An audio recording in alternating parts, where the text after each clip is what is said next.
104.5 The Team, your home for New York sports. Joining us right now, Kaylyn Kahler. She is from Monday Morning Quarterback. A lot of great stuff for it. Levack, I know usually you lead off the interview, and that's fine, but I have a story for Kaylyn here, and I don't even know if she remembers this. But so, Kaylyn, when you, I think, had either recently graduated Northwestern, you and I were covering an event together, and I've shared this story on the air before.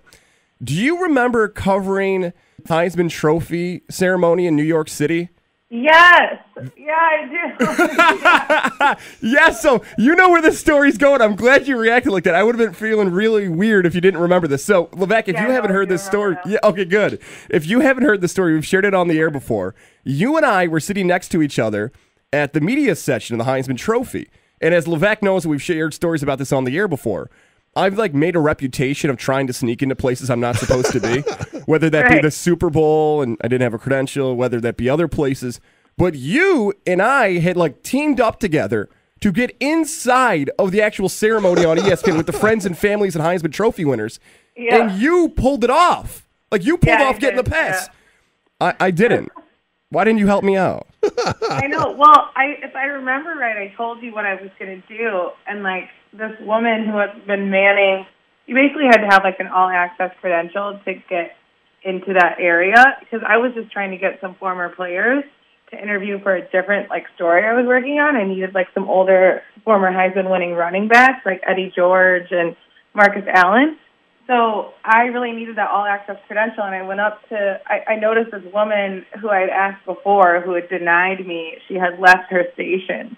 So I went back to the table, and there was, some young kid, at the table with the credentials, and I don't think he knew what he was supposed to be doing. And I was just like, hey, can I have an all-access pass? And then he just gave it to me, and then I went into the ceremony, and that's history. And I tried doing the same thing, by the way, and I got denied. So I'm texting Kaylyn, what's it like in there? Tell Eddie George I said hi. She's sending me pictures. I'm like, oh, it was so close. And just so you know, I've covered the Heisman the past 2 years following our encounter. They deny all the all-access passes. So because of you, they don't even have those passes anymore. I wish it was because of me. That's amazing. Yeah, I was really proud of myself for that because I just really needed to get those guys to interview. Otherwise, I was going to be a waste of my time to be there. So that was cool. Yeah, I just put on my little credential, and then I hid my other one, my regular media one, under my jacket. It was great. See, Kaylyn, he literally gets into places that, with a pass, I think I get in trouble getting into. So the fact that you've done something he couldn't do makes me very happy. I know, yeah. It's part of the job, You gotta be a little sneaky as a journalist. Well, and obviously you're better at it than old Ghazi Bear over here. I don't like to confess that. You're doing great work for Monday Morning Quarterback, but you've got a big issue on your hands here in the NFL, the national anthem. Yeah, so we Kaylyn from Monday Morning Quarterback with us right now. We have it's one of the hottest issues on the show. I prefer athletes stand. I know it's your right to do what you want to do for the most part. What have you uncovered in your investigation into this issue? Yeah, so I think it's just. It really didn't surprise me at all what the NFL did, but it did. It's just so classic of them to do this because had they done nothing, had they not made an anthem policy, there was only a handful of guys still standing last year. There was only just a handful. It was running its course. It was definitely unless Trump said something again next year, next season, or some big major terrible event happened. Like a shooting or something, I'm pretty sure this thing would have run its course. And had the league done nothing, it would have just calmly died down. And now they've just added more fuel to the fire. And the thing that, I haven't done much reporting on this yet, but the part that confuses me the most is that they haven't defined what exactly is going to qualify as disrespect or not showing appropriate respect, however they officially phrased it in that statement. So, when I talk to players moving forward, I'm going to ask guys, what do you interpret that to mean? Can you point your finger in the air? Can you link arms with the guy next to you, as we've seen the owners and the players did that last year? A lot of guys will point their finger to the sky, at God, to recognize their religion. So now, is that respect? Is that going to be flagged, to use the word flag? I don't know. So, and Goodell totally dodged that question in classic fashion of talking around things without ever answering them. So that's my major, question is how are they going to actually define this and basically legislate it and stick to this policy? Kaylyn Kahler from Monday Morning Quarterback with us right now. So I think it's an interesting point that you bring up. I mean, even McDonald's has videos of how you're supposed to be at the front desk. The NFL can't give us a right. demonstration of the anthem.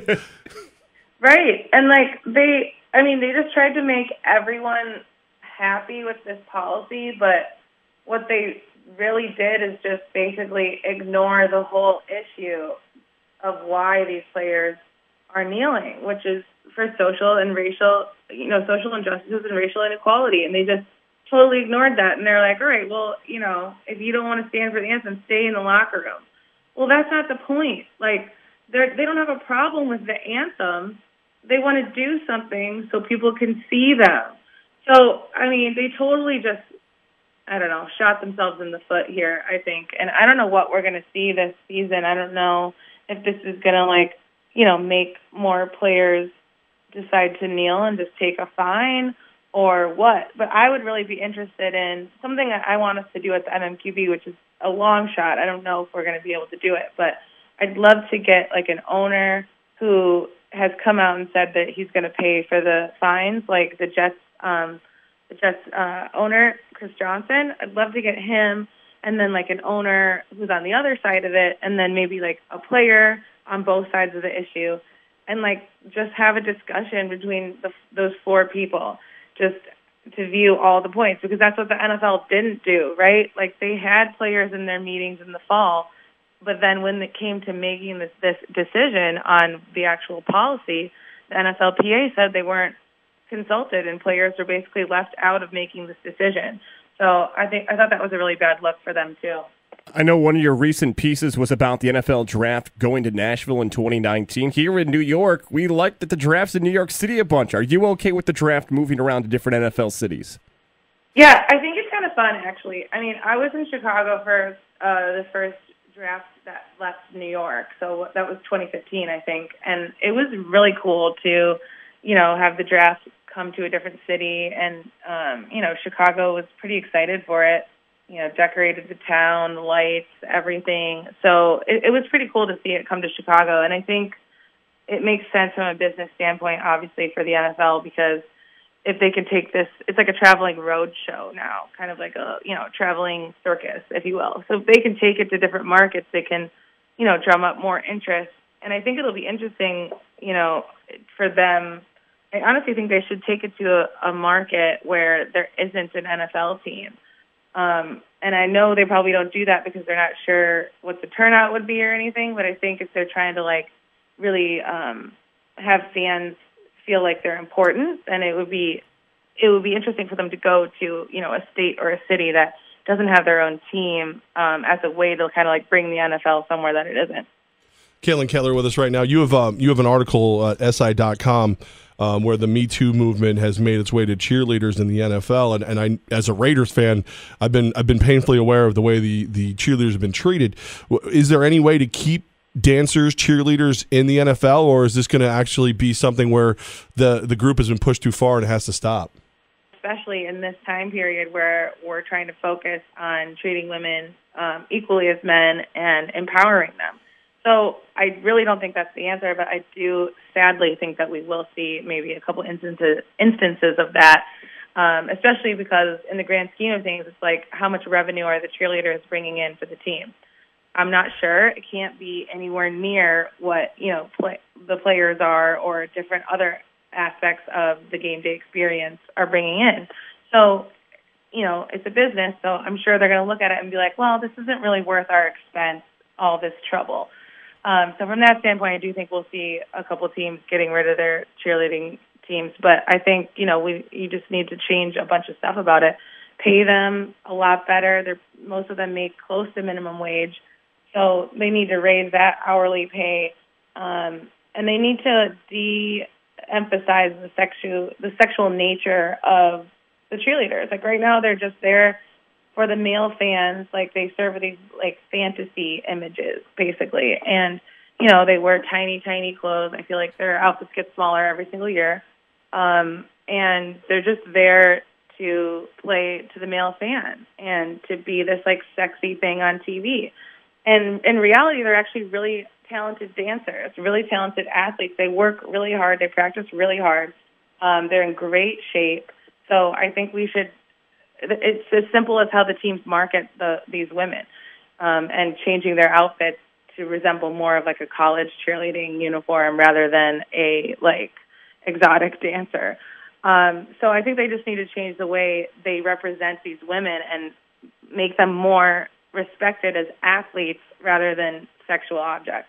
We ended on all the serious stuff. Can't we go back to like talking about the New York City sneaking in Heisman stuff? Kaylyn, next time you're in the city, you text me. You and I think can take so over. You can ride your coattails into restricted areas. No, that's not right. We can go to like Hamilton. We can sneak into Broadway. We'll figure it out. We appreciate you joining us, and hopefully down the line we'll meet again soon covering some events.